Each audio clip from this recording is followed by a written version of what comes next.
आज जो नोएडा में आज देखने को मिला है जहां तमाम गाड़ियां जला दी गई हैं, तो उत्तर प्रदेश की सरकार पीछे क्यों? सरकार ने बातचीत का रास्ता क्यों नहीं निकाला? एक तरफ तो सरकार भारतीय जनता पार्टी की सरकार में अन्याय की चरम सीमा है और अन्याय हर तरह का हो रहा है। अन्याय आर्थिक रूप से भी हो रहा है, अन्याय महंगाई बढ़ा के हो रहा है, अन्याय बेरोजगारी बढ़ा करके हो रहा है।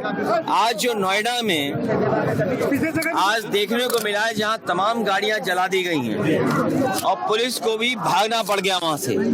सुनने में आ रहा है कि पुलिस की गाड़ी भी पलटा दी गई है। बड़े पैमाने पे मजदूर अपनी मांग पहले से करते रहे हैं। पूरी जिम्मेदारी प्रशासन की है, सरकार की है, और सरकार की इसमें कमी ये है कि जब मजदूर अपनी मांग को लेकर के आए तो सरकार ने सुनवाई क्यों नहीं की? कोर्ट से लेकर के या अन्य प्रदेशों में भी मजदूरों का जब वेतन बढ़ गया, मजदूरों को राहत दी इस महंगाई में, तो उत्तर प्रदेश की सरकार पीछे क्यों? सरकार ने बातचीत का रास्ता क्यों नहीं निकाला?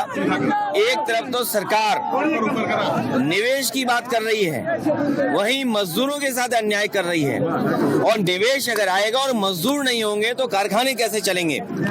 ये पूरी जिम्मेदारी सरकार की है। सरकार किसी की बात सुनना नहीं चाहती। सरकार लोकतांत्रिक सरकार नहीं है, लोकतंत्र पे विश्वास नहीं करती है, एक तंत्र पे विश्वास करती है। संविधान पर भरोसा नहीं करती, वो संविधान पे भरोसा नहीं करती, अपने मन विधान पर भरोसा करती है। इसलिए महंगाई, बेरोजगारी में और इतनी तकलीफ में स्वाभाविक था उनका बाहर आना। बंगाल में दीदी जीतेंगी और ये जो हिसाब किताब मांग रहे हैं, यूपी के लोग जा करके, दिल्ली वाले, अरे यूपी का हिसाब किताब तो दें। यूपी में बताओ, तहसील में, थाने में नोटबंदी के बाद से भ्रष्टाचार बढ़ गया कि नहीं बढ़ गया? नोटबंदी के बाद पुलिस प्रशासन और सरकार के लोग सोचते हैं कभी भी रुपया बंद हो जाएगा। खूब रुपया इकट्ठा कर रही है लोग। भैया महिलाओं को लेकर के गौरीगंज विधानसभा हॉट सीट मानी जा रही है इस बार, कैसे देखेंगे?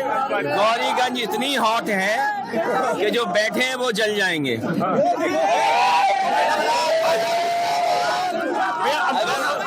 अगर आपकी बात माने हॉट है तो हॉट वाले तो जल जाएंगे। अगर हॉट सीट है जो आप कह रहे हो कि गौरीगंज बहुत हॉट सीट है, तो अगर हॉट सीट है तो गर्म है, तो गर्म है तो कोई जल जाएगा।